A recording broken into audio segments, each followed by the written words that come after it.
back once again. You are watching Study Abroad Body.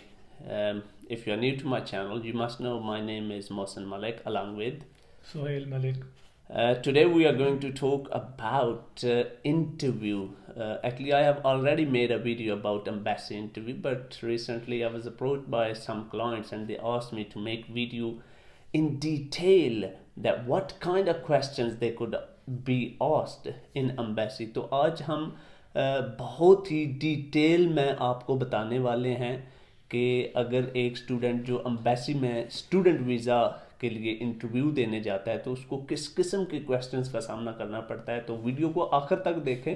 हम पूरी कोशिश करेंगे कि हर एंगल से आपको उन सारे क्वेश्चन से आगाह किया जाए। तो लेट्स गेट इन।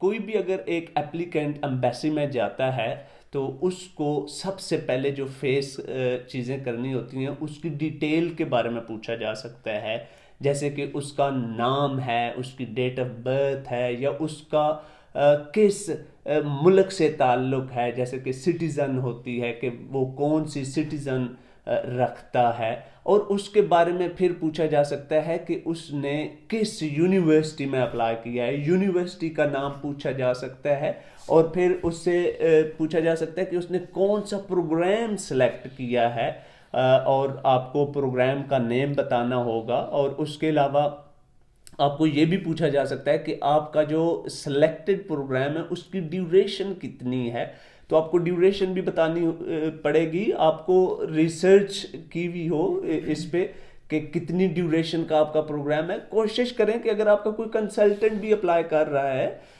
जो कि मैं अगेंस्ट हूँ इस चीज़ के, मैं तो चाहता हूँ, जो कि मेरा चैनल है इसका मकसद ही ये है कि कोई एक स्टूडेंट जो चाह रहा है कि वो फ़ॉरेन में जाए और स्टडी हासिल करे, तो मैं चाहता हूँ कि वो मेरे चैनल से मदद ले ले, जो कि फ्री है, कोई इसकी कास्ट नहीं है। तो मैं चाहता हूँ वो खुद अप्लाई करे। तो अगर आपने रिसर्च की हुई है, आपको इसका नॉलेज है कि आपने जो भी प्रोग्राम अप्लाई किया है कि उसकी कितनी ड्यूरेशन है, वो आपको बतानी होगी। इससे अंदाज़ा होगा आपके केस ऑफिसर को कि आप एक जेन्युइन स्टूडेंट हैं और आपने खुद ही अप्लाई किया हुआ है। बल्कि आपसे पूछा भी जाता है कि आपने किसी की मदद ली है या नहीं। तो अगर आपने मदद नहीं ली हुई होगी तो ये आपके लिए बेनिफिशियल होगा, वहाँ पे एडवांटेज आपको हासिल होगा, क्योंकि आपने खुद ही रिसर्च हासिल की होती है। लेकिन अगर आप किसी कंसल्टेंट के थ्रू भी अप्लाई करेंगे तो तब भी कोई इसका ये मतलब नहीं है कि आपका वीज़ा रिजेक्ट हो जाता है या कोई ये नेगेटिव चीज़ है। ये चीज़ें एग्जिस्ट करती हैं, बल्कि कई कंसल्टेंट जो हैं वो यूनिवर्सिटीज़ के साथ काम मिल के करते हैं। यूनिवर्सिटीज़ उनको अपना रिप्रेजेंटेटिव मुंतखब कर लेती हैं और वो स्टूडेंट्स को आगाही करते हैं और स्टूडेंट्स फिर यूनिवर्सिटीज़ में एडमिशन लेते हैं। तो प्रोग्राम के बाद आपको पूछा जा सकता है कि आपका प्रोग्राम स्टार्ट कब होगा, जैसे कि बिगिनिंग डेट है वो आपसे पूछी जा सकती है। कब प्रोग्राम जो है वो ख़त्म होगा, जो कि आपकी ग्रेजुएशन डेट होगी, उसके बारे में भी आपको पता होना चाहिए। ये वो वाली चीज़ें हैं जो कि आपकी तकरीबन कैश मेमोरी में होनी चाहिए, क्योंकि ये चीज़ें आपके केस ऑफिसर को बताएंगी कि आप कितना इन चीज़ों के बारे में नॉलेज रखते हैं और आप कितने जेन्युइन स्टूडेंट हैं।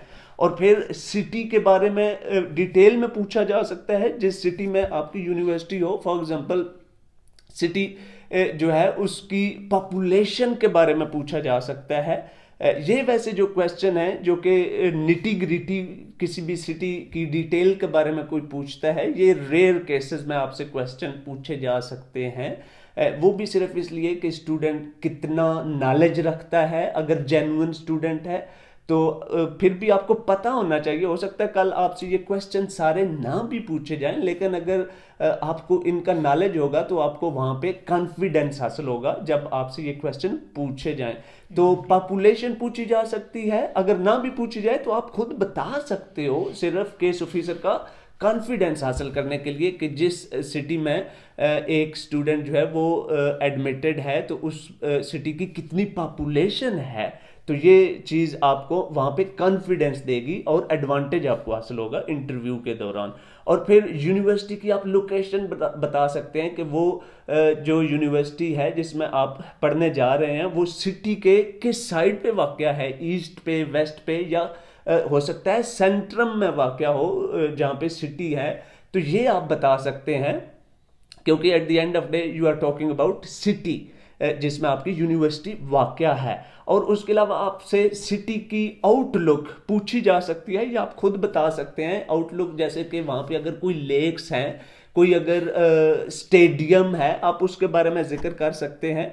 और फिर उसकी भी डिटेल में आप बता सकते हैं कितना साइज है लेक्स अगर हैं तो। अगर हो सकता है वो जो लेक उस सिटी में हो वो किसी ऐसे साइज की हो जो कि इंटरनेशनली रिकग्नाइज की जाती हो, जैसे स्वीडन की सबसे जो बड़ी लेक है हो सकता है वो हो, या सेकंड नंबर पे या थर्ड नंबर पे, आप उसके बारे में भी बात कर सकते हैं।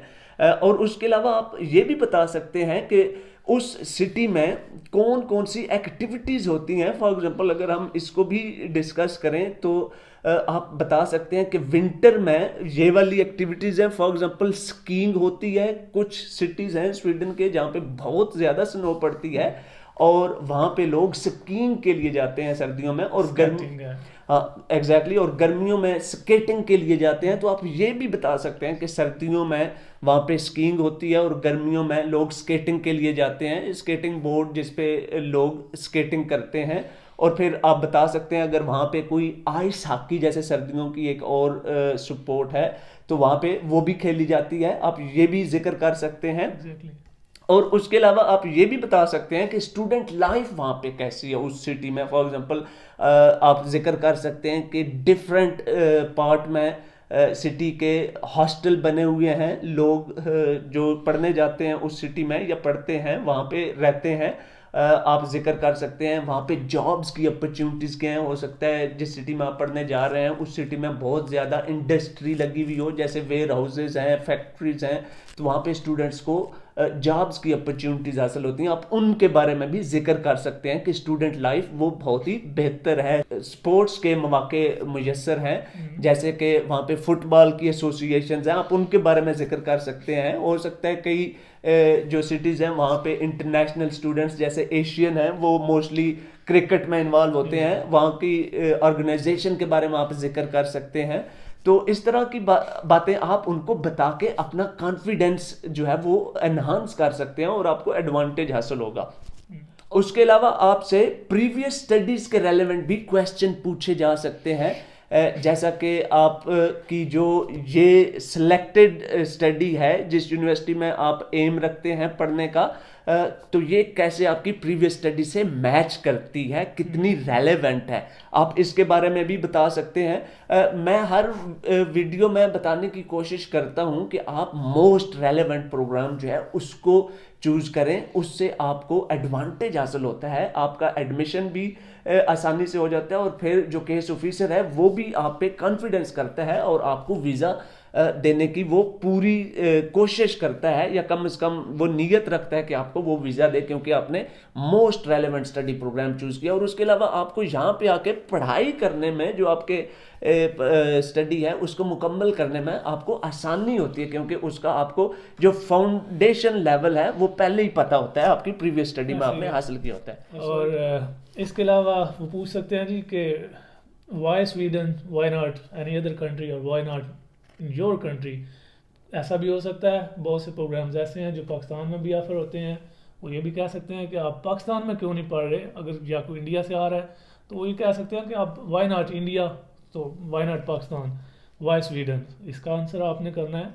और उसके बाद जैसे कि मुझसे उसने पूछा था कि इसका, जब मैं अपना बताता हूँ तो मैंने कहा कि मैं जिस ऑर्गेनाइजेशन में काम कर रहा हूँ वहाँ पे जो मेरे कोलीग्स जिन्होंने फ़ॉरेन से डिग्रीज़ ली हुई हैं, फ़ॉरेन से क्वालिफाइड हैं, उनको फास्ट प्रमोशन मिलती है, उनकी salary raise as compare to other colleagues उनका ज़्यादा होता है, और उनके ग्रोथ के चांसेस जो हैं बाकियों की निस्बत बहुत ज़्यादा होते हैं। क्योंकि पाकिस्तान में और मतलब एशिया में जो भी इधर से वेस्टर्न कल्चर से पढ़ के जाता है उसको promote as compare to local qualified people से उनको ज़्यादा प्रेफर किया जाता है। एग्जैक्टली।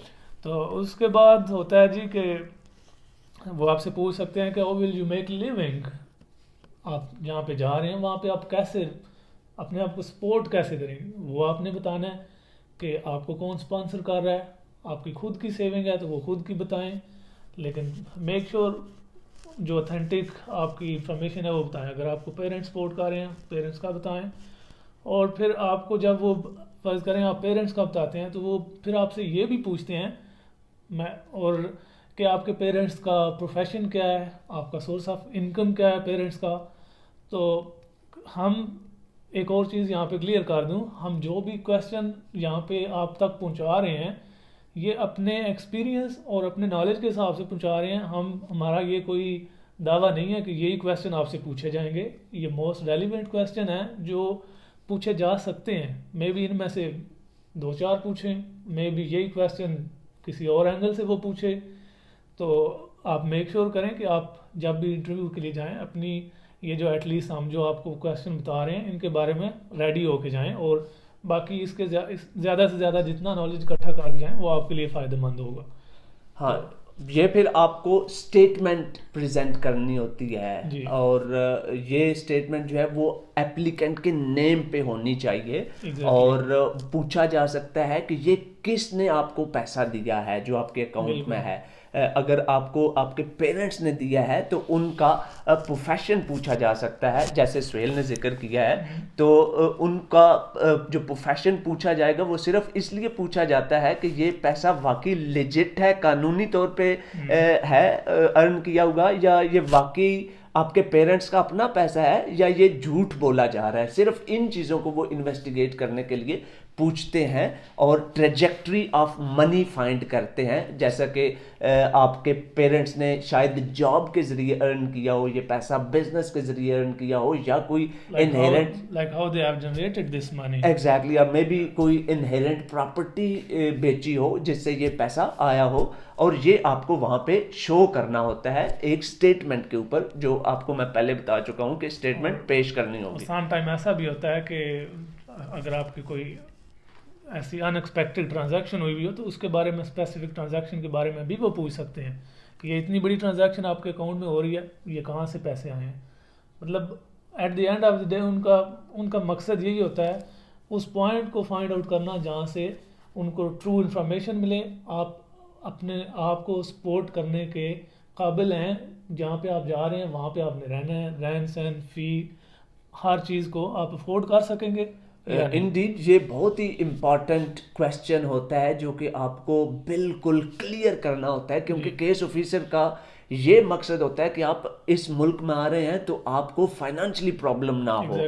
क्योंकि ये मुल्क जो है ये इंसानी हकूक़ के बहुत बड़े दावेदार हैं, और ये समझते हैं कि एक इंसान जो किसी दूसरे मुल्क में आ रहा है वहाँ पे उसको कोई प्रॉब्लम मौजूद ना हो। अगर प्रॉब्लम आए तो ये जो बैकअप पे उसका पैसा पड़ा हुआ है वो इस्तेमाल करे, और ये गारंटी लेके आए अपने मुल्क से ये पैसा उसके पास मौजूद है। तो ये मेक श्योर करता है कोई भी केस ऑफिसर कि ये स्टेटमेंट पे शो किया जाए और उसको इस पे एतमाद हासिल हो, एक जो एप्लीकेंट है, तब वो उसको वीज़ा इशू करता है, क्योंकि वो अपनी स्टेट पे बर्डन नहीं बनाना चाह रहे होते। एग्जैक्टली। तो अगर हम इसको देखते चलें तो आपसे ये भी क्वेश्चन किया जाता है, अगर आप ये कहते हैं कि मेरे पेरेंट्स ने ये पैसा दिया है, तो आपसे ये भी पूछा जाएगा कि आपके पेरेंट्स के और कितने बच्चे हैं, कि आपके कितने और सिबलिंग्स हैं, बहन भाई कितने हैं। ये सिर्फ इसलिए क्वेश्चन पूछा जाता है कि क्यों आपको ही पेरेंट्स पैसा दे रहे हैं, बाकी सिबलिंग्स को नहीं दे रहे। या अगर हो सकता है आपके पेरेंट्स इतने वेल्दी हैं तो वो ये फाइंड आउट करने की कोशिश करते हैं कि अगर एक बच्चे को वो इतना पैसा दे रहे हैं तो क्या बाकी को भी इतना वो पैसा देने की सलाहियत रखते हैं, और अगर इसको ही दे रहे हैं तो इसको क्यों दे रहे हैं, ये क्वेश्चन पूछा जा सकता है। अगर आप बड़े हैं आप ये कह सकते हो कि मैं सबसे बड़ा हूं तो इसलिए मुझे एडवांटेज हासिल है, या मैं अपनी प्रॉपर्टी जो मेरी इनहेरेंट प्रॉपर्टी बनती है उसके एवज़िए मैं पैसा एडजस्ट कर रहा हूं। तो ये बहुत ही रेयर केसेस में इतना इसको बोलते हैं कि ग्रिल करना, रेयर केसेस में कोई इस तरह के डीप क्वेश्चन पूछे जाते हैं, वरना ये एक ही सेंस बनता है कि वो आपसे पूछ सकते हैं ये क्वेश्चन। मेक श्योर कि जो भी इंफॉर्मेशन दें, जो भी आप वहाँ पे उनको बताएं, जो भी आपका आंसर हो वो आपको बाद में अगर जस्टिफाई करना पड़े इन पेपर शेप तो वो आप कर सकें।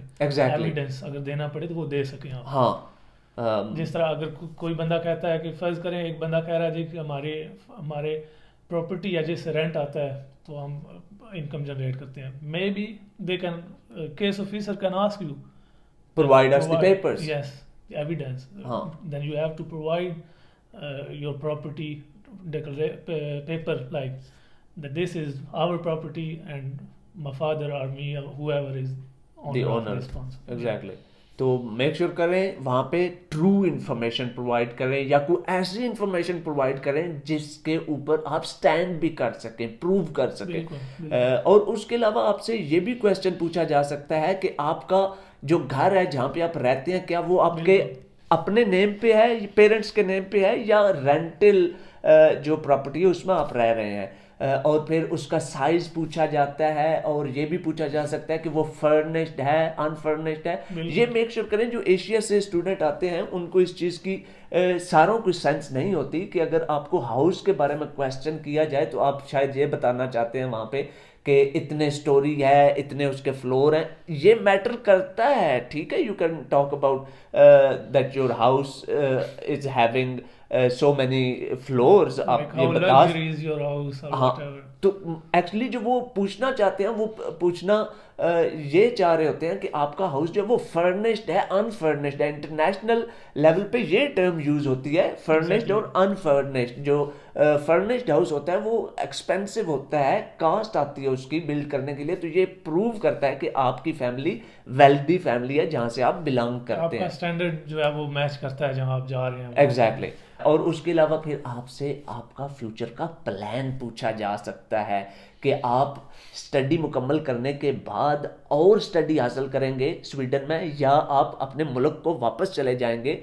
और अगर स्वीडन में रहेंगे या वापस जाएंगे इसके बारे में क्वेश्चन हो सकता है. या आप ये भी कह सकते हैं, हो सकता है आपका प्लान हो कि मैं और स्टडी हासिल करना चाहता हूँ या जॉब लेके ही उस मुल्क में सेटल होना चाहता हूँ या किसी और यूरोपियन मुल्क में जाना चाहता हूँ. तो कोशिश करें इस तरह का आंसर करें जिससे आपको लगे, आपका ज़मीर सेटिस्फाइड हो कि केस ऑफिसर आपको वीज़ा भी दे दे. इसमें आप ये भी बताएं कि आपको ये डिग्री जो है ये आपको इसके बाद क्या आपको क्या बनाएगी, जो आपको मार्केट में फिट करेगा. जो आपकी ये आपको फर्ज करें कोई बिजनेस की डिग्री में आ रहा है तो उसमें बताएं कि ये बिजनेस की डिग्री, इसकी डिमांड है हमारी मार्केट में, फलां दुनिया की मार्केट में इसकी डिमांड है और मैं वहाँ पे जाके इजीली अपने आप को सेटल कर सकता हूँ. एग्जैक्टली. उसके अलावा फिर जैसे सुहेल ने बताया कि कैरियर प्लान के बारे में आप बता सकते हैं. ये क्वेश्चन भी आपसे पूछा जा सकता है कि आपका कैरियर प्लान क्या है, मुस्तकबिल में आप कहाँ पे जॉब करेंगे या क्या आप महसूस करते हैं. जैसा सुहेल ने कहा कि आप बता सकते हैं कि फलाम दुनिया के हिस्से में इस की बड़ी डिमांड है, उस मार्केट में मैं आसानी से फिट हो सकता हूँ. तो इस तरह का आपको वहाँ पे क्वेश्चन भी हो सकता है और आपके जहन में ये जवाब पहले से मौजूद होना चाहिए. और इसके अलावा आपसे ये भी पूछा जा सकता है कि अगर आप पास्ट में किसी अथॉरिटीज़ से आपका एक्सपीरियंस हुआ हो, सिर्फ ये फाइंड आउट करने के लिए कि आप सिविलाइज्ड हैं या क्रिमिनल हैं, आपकी कैसी हिस्ट्री है को जानने के लिए. एग्जैक्टली. तो ये चीज़ आपको पहले क्लियर होनी चाहिए और मेक श्योर करें अगर आपकी क्लियर नहीं भी है तो उसको क्लियर करके आएँ. इनको एक्सेस हासिल होती है आपका डेटा क्योंकि इनके पास होता है और ये एक्सेस रखते हैं थ्रू एम्बेसी. ये चेकआउट कर सकते हैं अगर आप क्रिमिनल हैं खुदा न खास्ता या एक सिविलाइज्ड हैं तो इसकी एक्सेस इनको मौजूद होती है. वहाँ पे आपका झूठ नहीं चलेगा, ये याद रख लें. और फिर उसके अलावा आप से ये भी पूछा जा सकता है कि अगर आप किसी और कंट्री में पहले रह चुके हैं या अभी भी रह रहे हैं, जो आपका कंट्री है जिससे आप बिलोंग करते हैं, जिसकी आपकी सिटीज़न है, वहाँ पे आप शायद ना रह रहे हों. जैसे कि बहुत सारी फैमिलीज़ हैं एशिया में, वो बैरून मुल्क रहती हैं और फिर उसके बाद किसी और मुल्क में जाना चाहते हैं, स्वीडन में फॉर एग्जांपल आते हैं. तो ये आपसे पूछा जा सकता है. और फिर जिस कंट्री में आप रह रहे हैं उसका अगर आपके पास वीज़ा है, परमिट है, शायद उसका भी आपसे क्वेश्चन किया जाए, वो प्रोवाइड करना होता है आपको. तो ये भी क्वेश्चन आपको ज़हन में रखना चाहिए. Like they can ask you, have you been to any other country? What was the reason? Like they can ask you, why did you visit Dubai or whatever hotel there? हो सकता है आप वहाँ पे जॉब करते हो तो ये भी आपसे पूछा जा सकता है. तो आपको इसके आंसर जो हैं वो आपके ज़हन में होने चाहिए. और यहाँ पे थोड़ा सा क्लियर करता चलूँ कि जो फ्यूचर प्लान आप लोग बताते हैं जाके ये ऐसा भी होता है कि बहुत से कैंडिडेट्स जिनका फर्स्ट टाइम वीज़ा नहीं लगता, हम्म।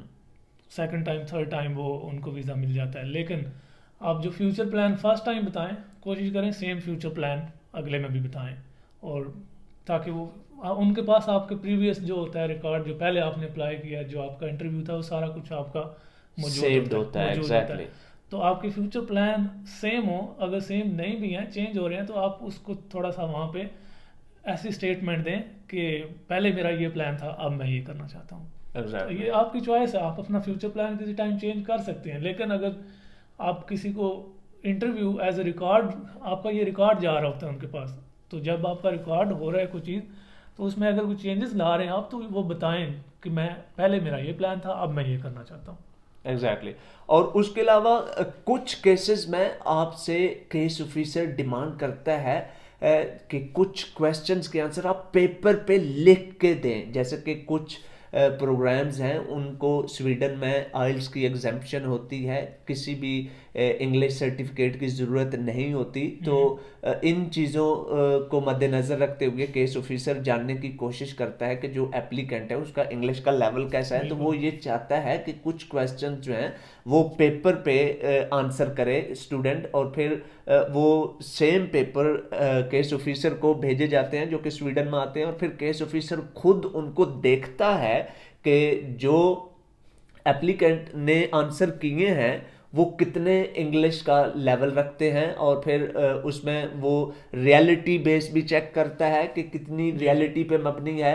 और फिर वो ये भी देखता है कि जो आपका इंटरव्यू कर रहा होता है, इंटरव्यू करने वाला स्वीडिश एम्बेसी में, वो eight the end of interview एक स्टेटमेंट लिखता है आपके बारे में, व्यूज अपने जारी करता है। आपके बारे में एग्जैक्टली, आप उनको फीडबैक भी कह सकते हैं। वो जो फीडबैक या व्यूज देता है वो केस ऑफिसर उनको बड़े गौर से देखता है, और वो व्यूज आपके रेलेवेंट ही होते हैं कि इंटरव्यू करने वाले ने आपको किस तरह का पाया, आपका एटीट्यूड किस तरह था टुवर्ड्स इंटरव्यूअर, के उसको आपने जो आंसर किए किस किस्म की इंग्लिश में आपने किए।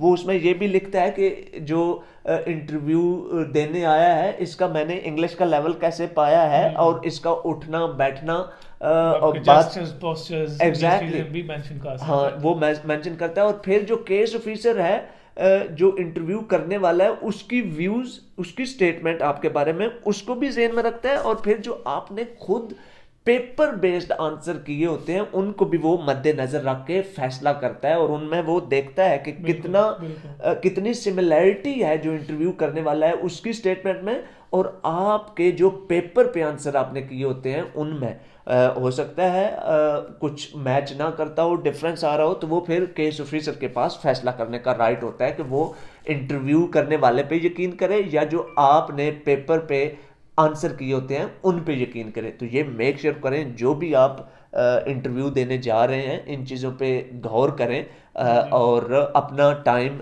बिल्कुल प्रोडक्टिवली वहाँ पे इस्तेमाल करें, और बेस्ट नॉलेज के साथ इंटरव्यू दें और रियलिटी पे मबनी दें जिसको आप बाद में प्रूव भी कर सकें। कुछ लोगों का गैप होता है स्टडी में, जैसे वो किसी ने लेट्स सपोज 15 में बैचलर किया या मास्टर किया, तो उसके बाद वो 18 या 19 में जाके अप्लाई कर रहे हैं, तो उसके बारे में भी वो जस्टिफाई करना होता है। आपने वो पूछ सकते हैं आपसे कि आपने लास्ट डिग्री कब कंप्लीट की।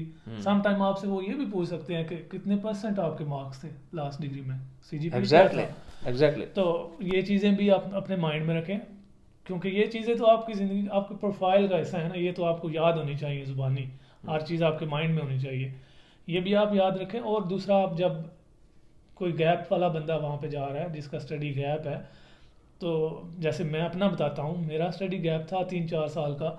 तो मैंने मुझसे उसने पूछा कि ये 3-4 साल में आपने क्या किया, तो मेरे पास मैं बैंक में जॉब करता था, अपने हेड ऑफिस से लेटर था कि मैं फ़लाँ डेट से आज तक मैं अभी जॉब कर रहा हूँ और इस डेजिग्नेशन पे हूँ मैं। तो जब उसने वो पेपर देखा तो उसके बाद उसका कोई क्वेश्चन ही नहीं बनता था मेरे ऊपर। एग्जैक्टली वो मेरा जेन्युइन थी, हर चीज़ जेन्युइन थी, तो उसमें कोई वो ये नहीं कहते कि आपको गैप है इसमें जॉब कर रहे हैं तो क्यों कर रहे हैं। यहाँ पे कोई ये नहीं है कि आप 20 साल की उम्र में ग्रेजुएशन कर रहे हैं और 30 की उम्र में जाके आप मास्टर करने जा रहे हैं, तो nobody can stop you, they always welcome you to study at any age. हाँ, अगर आपकी कोई जॉब ना रही हो, जैसे सुहेल ने बताया है, इसकी तो प्रॉपर एक जॉब थी, एक फॉर्मल जॉब कर रहा था, तो ये तो प्रूव कर सकता था पेपर पे। अगर आप नहीं कर सकते, आप कह सकते हैं सिंपली कि मैं पेरेंट्स की मदद करता रहा हूँ। हो सकता है आपके फादर का कोई बिजनेस हो, अगर आपके फादर इवन एग्रीकल्चर से वाबस्ता बिल्कुल रहे हैं बिल्कुल तो आप बता सकते हैं कि मैं फादर की मदद करता हूँ फार्मिंग में। तो ये कोई पेपर बेस आपको कोई प्रूव करने की ज़रूरत नहीं है। नहीं नहीं। हमारे कल्चर को जो गोरे हैं ये सारा डीपली जानते हैं कि हम अब कितने बुक कीपिंग करते हैं और कितना पेपर बेस पे यकीन करते हैं। तो इसमें बिल्कुल फिक्र करने की ज़रूरत नहीं है, ना कोई बड़ी बड़ी लंबी लंबी बातें आपको बनाने की बिल्कुल ज़रूरत बिल्कुल है। कोई आप फिक्र करें कि जी मैंने ये बात कर दी तो ये मैं पेपर पे प्रूव नहीं कर सकूंगा। आप बिल्कुल बता सकते हैं कि मैं पेरेंट्स की या फादर की मदद करता रहा हूँ अपनी ग्रेजुएशन के बाद, और अब मैंने फैसला किया है कि मैं इस तरह स्टडी। हायर स्टडी के लिए बाहर जाना चाहता हूँ। एग्जैक्टली। तो ये क्वेश्चन भी आपको जेहन में रखना चाहिए। वैसे भी ऑलमोस्ट सारी दुनिया जानती है कि 60% जो अभी हमारी पॉपुलेशन है, आबादी का 60% वो एग्रीकल्चर से लिंक्ड है, उस पर डिपेंड करता है। तो ये कोई उसमें आपको कोई एक्सपीरियंस लेटर या ये कोई अपॉइंटमेंट लेटर ये आपको कोई नहीं शो करना होता। एग्जैक्टली। और eight the end of interview फिर आपसे बायोमेट्रिक होते हैं। बायोमेट्रिक्स में आपको अपने फिंगरप्रिंट्स देनी होती हैं, और फिर इसके साथ आपकी पिक्चर भी ली जाती है। और साथ ही जो तीसरा पार्ट है बायोमेट्रिक्स का, उसमें आपकी हाइट मेजर की जाती है। मोस्टली लोग जो हैं वो उनको बताया जाता है कि आपकी अब मैं हाइट्स ले रहा हूँ, कई को नहीं बताया जाता। इसके बारे में मैं एक डिटेल में वीडियो बना चुका हूँ। एक जो रिसेंटली फैमिली अराइव की है स्वीडन में, उन्होंने मुझे बताया है, और उनका एक प्रॉब्लम भी हो गया था कि वो एम्बेसी में गए हैं और एम्बेसी में उनको ये नहीं बताया गया। ऑटोमेटिकली जो हैंडल था जिसमें उनकी पिक्चर ली गई है सिस्टम में, उस हैंडल को ही ऑटोमेटिकली इंटरव्यू करने वाले ने अंदर से ही सिस्टम से एडजस्ट कर दिया। तो ये तो यही समझे थे कि शायद उनके फेस को मेजर किया जा रहा है या फेस के बराबर कैमरा लाया जा रहा है, जबकि वो इनकी हाइट की मेजरमेंट की जा रही थी। लेकिन आपको ये भी याद रखना चाहिए कि आपकी एक दफ़ा तो हाइट स्वीडन से पहले की जाती है जब आपको बायोमेट्रिक्स देने होते हैं, और फिर आप जब स्वीडन में पहुंच जाते हैं तो फिर आपकी हाइट मेजर की जाती है। और ये चीज़ आप अपने जेहन में डाल लें, इसको प्लीज़ अंडरस्टैंड करें, इस पे गौर से काम करें। जब भी आप अपनी हाइट दें वहाँ पे भी मेक श्योर करें कि आप राइट हाइट दे रहे हैं। फिर इधर भी आप जब देंगे तो यहाँ पे तो बिल्कुल चांस ही नहीं होगा कि आपकी राइट हाइट मेजर की जाती है। ठीक है, गलती की कोई गुंजाइश ऐसे नहीं ही होती है। ये याद रखें कि कानून ये है कि जब आप अपने मुल्क से या स्वीडन में आने से पहले भी किसी मुल्क में जब आप हाइट मेजर करवाते हैं, उसकी मेजरमेंट और फिर इधर की मेजरमेंट जो होती है उसमें 5 सेंटीमीटर से ज़्यादा का फ़र्क नहीं होना चाहिए। अगर 5 सेंटीमीटर से ज़्यादा का फ़र्क हो तो आपको हार्श कंसिक्वेंसेस का सामना करना पड़ता है। इधर की डॉक्यूमेंटेशन डिले हो जाती हैं और आपको कास्ट आती है इन चीज़ों की। ये प्रॉब्लम इस वजह से भी आती है कि अब वहाँ पे वाकई वो कोई नहीं बताते कि हम आपकी हाइट मेजर करने जा रहे हैं। जब मैं गया तो मुझे तो नहीं बताया गया था। तो ऐसे होता है कि वहाँ पे अब लेडीज़ भी होती हैं, हमारी लेडीज़ कैंडिडेट्स हैं, जैसे उन्होंने मे बी हील पहनी हो। हाँ, तो वहाँ पे और हमारे मैं खुद भी बता सकता हूँ कि जैसे बॉयज़ भी जाते हैं, उन्होंने थोड़े हाइट वाले शूज़ पहने हुए होते हैं। तो वहाँ पे डिफरेंस इस वजह से आता है कि वहाँ पे हम शूज़ नहीं उतारते, यहाँ पे हमारे शूज़ उतरा के और वो तब हाइट प्रॉपर हाइट करते मेजर हैं। करते हैं, और हाँ, हमें बाकायदा स्टैंड होना पड़ता है उसके साथ, और वो हाँ, मेजर करते हैं एक वहाँ। वॉल के अगेंस्ट। हाँ, वहाँ पे तो हमें पता ही नहीं होता, मोस्टली स्टूडेंट्स को पता ही नहीं होता कि हाइट मेजर होती भी है या नहीं। लेकिन वो आपका जब वो सेंसर एडजस्ट करते हैं कैमरा, तो उसके साथ ही आपकी हाइट मेजरमेंट भी हो जाती है। एग्जैक्टली, ये बहुत इंपॉर्टेंट है, इसको प्लीज़ आप बहुत ही इम्पोर्टेंस के साथ लें और इस पे फिक्र करें। जब आपकी हाइट मेजर की जाए आप उनसे पूछ लें, उनको बता दें कि प्लीज़ आप 1 मिनट रुक जाएं, अपने शूज़ उतार लें, ठीक है। वहाँ पे और फुट फिर स्टेप बने हुए होते हैं जिस पे आपने एग्जैक्टली खड़ा और होना उसके बाद आप इंटरव्यू करने वाले को या जो आपकी बायोमेट्रिक्स ले रहा है, आप उनसे क्वेश्चन भी पूछ सकते हैं। अगर आप खुद अपनी हाइट को जानते हैं कि कितनी सेंटीमीटर है, ये एग्जैक्टली। याद रखें कि सेंटीमीटर्स में आपकी हाइट मेजर की जाती है, तो वो आप उनसे पूछ भी लें eight the end of biometrics process कि आपकी हाइट कितनी है। वो फिर उसके बाद सेव करेंगे और सिस्टम में चली जाएगी। बिल्कुल। तो यही डिटेल में बातें थी। अगर आप समझते हैं मैं कोई बातें मिस कर गया हूँ तो आप व्यूवर्स को बता सकते हैं। वो एक दफ़ा मेरे ख्याल में जब आपकी हाइट या वो पिक्चर लेते हैं, फिंगरप्रिंट्स लेते हैं, तो आपकी डिटेल आपको स्क्रीन पे शो भी होती है। वो कहते हैं कि अपनी डिटेल आप पढ़ लें, पर्टिकुलर्स अगर आपके ठीक हैं तो कि अगर कोई इसमें गलती आ रही है तो वो आप अभी दुरुस्त कर सकते हैं सिग्नेचर कर करने से सकते हैं पहले, क्योंकि आपको सिग्नेचर भी करने होते हैं। बिल्कुल। और इसमें कोई इबाहम नहीं है, आप पूछ सकते हैं कुछ भी अगर आपके जहन में आ रहा है। इवन यहाँ तक भी कि आप ये भी पूछ सकते हैं कि जो भी आपके माइंड में हो कि क्वेश्चन, मेरा इंटरव्यू कैसा हुआ, या आपको क्या लगता है कैसा हुआ मेरा इंटरव्यू आपके हिसाब से। और फिर आपको अगर आप पूछते हैं कि मेरे जो भी क्वेश्चन है आपने कोई डॉक्यूमेंट्स के रिलेटेड या कोई भी आपने पूछना हो, तो आप बिला झिझक पूछ सकते हैं। वो कोई वहाँ पे आपको ये नहीं कहेंगे कि आप ये क्वेश्चन नहीं पूछ सकते, ये नहीं पूछ सकते। अगर कोई आपका उनका ऐसा क्वेश्चन हो कि जो वो बताने के अहल नहीं होते, जिनकी उनको इजाज़त नहीं होती, वो आपको सिंपली कह देते हैं कि we are not allowed to tell you about otherwise this. You can ask anything whatever you want. You must make sure कि आपने जो डॉक्यूमेंट्स पहले पोर्टल पे लोड किए होते हैं या यूनिवर्सिटीज़ को भेजे होते हैं, वो डॉक्यूमेंट्स अपने साथ ओरिजिनल वाले लेके जाएं। आपके एजुकेशनल डॉक्यूमेंट्स हैं वो हों और पासपोर्ट हो, वैलिड पासपोर्ट हो। इसके बारे में भी मैं वीडियो बता चुका हूं, आप देख सकते हैं। मैं कोशिश करूंगा कि वीडियो के आखिर पे उसका जो लिंक है वो भी दे दूं, डिस्क्रिप्शन में भी दे दूंगा, आप वो भी वॉच कर सकते हैं। और ये मेक श्योर करें कि आप के पास जो रेफरेंस लेटर हैं, दो आपके शायद वो स्कूल से हो सकते हैं या आपकी एम्प्लॉयर से हो सकते हैं, आपकी जॉब अगर है तो ये 2 लेटर भी साथ लेके जाएं। और उसके अलावा आपके पास आपका सीवी और बैंक स्टेटमेंट, कोशिश करें एक फ्रेश बैंक स्टेटमेंट साथ लेके चले जाएं। जो आपने अपलोड किया है वो तो होगी आपके पास, लेकिन फिर इंटरव्यू से 1-2 दिन पहले दोबारा से एक फ्रेश बैंक स्टेटमेंट ले जाएं और ये भी आप शो करें। और उसके अलावा आप कोशिश करें आपसे जितने भी क्वेश्चन किए जा रहे हैं, चाहे वो उर्दू में ही इंटरव्यू करने वाला कर रहा है, तो आप इंग्लिश में आंसर करें। और ये मैं आपको बता दूं, ये इम्पोर्टेंट नहीं है कि जो आप उनको आंसर कर रहे हैं, जिन अल्फाज में कर रहे हैं, वो ही अल्फाज आपके सिस्टम में लिखे जाएं। जो इंटरव्यू करने वाला है उसको भी सिस्टम के अंदर क्वेश्चन मिलते हैं। जो इधर स्वीडन में केस ऑफिसर बैठा है वो सिस्टम में भेजता है, और जो उधर एम्बेसी में इंटरव्यू कर रहा है वो वहाँ से पढ़ के आपको बताता है। और आप जब आंसर करते हैं तो वो फिर अपने से भी इंग्लिश में ऐड कर सकता है। तो ये आप मेक श्योर करें आप इंग्लिश में ही आंसर करें, और फिक्र बिल्कुल ना करें कि क्या वो लिख रहा है, वो बिल्कुल ठीक लिख रहा होता है। इसमें ये तो बड़ी क्लियर बात है। मैं जब इंटरव्यू देने गया तो मैंने उससे पूछा कि मैं इंटरव्यू इंग्लिश में देना है उर्दू में देना है, तो उसने बोला कि मैं अगर आपसे उर्दू में भी कुछ पूछता हूँ तो फिर भी आपने इंग्लिश में जवाब देना है। हाँ, ये आपकी फेवर में जाएगा आप अगर इंग्लिश में ही आंसर करते हो। और जब आपका इंटरव्यू ख़त्म होता है, जब वो एंड होता है, तो उसमें वो आपको जो भी आप आंसर करते हैं वो आपको एक दफ़ा पढ़ के सुनाता है पूरा।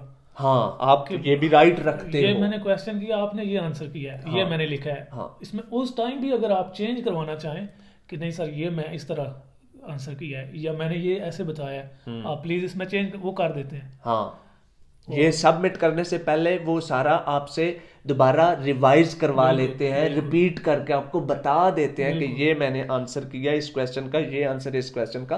आप पूरा हक रखते हैं कि उनको आप चेंज भी कर सकते हैं। लेकिन हम ये आपको हरगिज नहीं कह रहे कि उनसे किसी ऐसे लहजे में बात करें जिसमें वो गुस्से हो या कुछ ऐसा हो। डजंट मैटर व्हाट यू से, इट मैटर्स हाउ यू से। तो पोलाइटली जाएं उनसे। मैं ये नहीं कह रहा कि आपका इतना राइट है कि उनको ऐसे ऐसे करके बुलाएं जिसमें वो गुस्से हो। पोलाइटली जैसे आप इंटरव्यू के लिए जाना चाहिए ऐसे क्वेश्चन कर सकते हैं आप, आपका राइट होता है। तो ये सारी बातें थी जो हमने मेरे ख्याल में कवर की हैं। ज़रूरी समझा आप तक पहुँचानी हाँ, चाहिए। ये और सारे क्वेश्चन आपसे पूछे नहीं भी जा सकते, लेकिन यही क्वेश्चन है जिन पे अगर कोई क्वेश्चन हो तो यही हिट किए जाएंगे, यही एंगल बनते हैं कोई भी पॉसिबल इंटरव्यू अगर बिल्कुल हेल्ड होता है या केस ऑफिसर जानना चाहता है। और फिर मैं जो पहले वाला इंटरव्यू है वो भी डिस्क्रिप्शन में डाल दूंगा, और वीडियो के आखिर पे भी आपको वो लिंक अपीयर हो जाएगा, उसकी भी वीडियो आप देख सकते हैं। तो मेरे ख्याल में पॉसिबल जितने भी आंसर हैं हमने कवर कर लिए हैं, और इसके साथ साथ आपको ये मैं पूरा ऑप्शन दे रहा हूँ कि कोई भी क्वेश्चन बनता हो तो feel no hesitation to ask us in comment section below, या फिर आप हमारे फेसबुक पे पेज पे आके हमसे क्वेश्चन पूछ सकते हैं। इसी तरह हम इंस्टाग्राम का भी अकाउंट रखते हैं, वहाँ पे भी आपको पूरा हक हासिल है, आप हमसे लिंक अप कर सकते हैं, और या फिर हमारे व्हाट्सएप पे आप क्वेश्चन पूछ सकते हैं। हमारी पूरी कोशिश होती है कि हम स्टूडेंट्स की मदद करें ताकि स्टूडेंट्स को डोर स्टेप पे ही इंफॉर्मेशन हासिल हो और वो खुद अप्लाई करे, और अगर इसके बावजूद उसको कोई चैलेंज या कोई हर्डल आ रही है तो वो हमसे क्वेश्चन करके आंसर ले सकता है और अपनी मदद खुद कर सकता है। बिल्कुल। तो और स्ट्रेट फॉरवर्ड हम तो सारी इन्फॉर्मेशन देते हैं, कोई उसमें ये नहीं होता कि हम ये छुपा रहे हैं और अगली वीडियो में ये बताएंगे या कुछ। हाँ, सारा कुछ आपको बताते हैं। और फिर भी अगर कोई हमारा ऐसा व्यूवर जो ऑलरेडी स्वीडन में आया हुआ है, कोई चीज़ हमने अगर कवर नहीं की, वो बताना चाह रहा हूँ, वी ऑलवेज वेलकम। और आप कुछ भी अगर बताना चाहें कि आप इस पॉइंट को कवर करें, तो वो भी हम उसको भी ऑनर करेंगे। हाँ, और इसके साथ हम नेक्स्ट वीडियो में आपको लोगों का एक्सपीरियंस शेयर करेंगे कि कोई फैमिलीज इधर रहती हैं और वाइफ जो है वो बिल्कुल हाउस वाइफ है, और जी जी मेल जो है, जो हस्बैंड है वो काम करता है और वो अकेले ही कमाने वाला है, तो वो कैसे फैमिली रन कर रहा है, कैसे अफोर्ड करता है बच्चों को, बिल्कुल। वाइफ को और लिविंग एक्सपेंडिचर्स। तो until next video, take care of yourself and thanks for watching.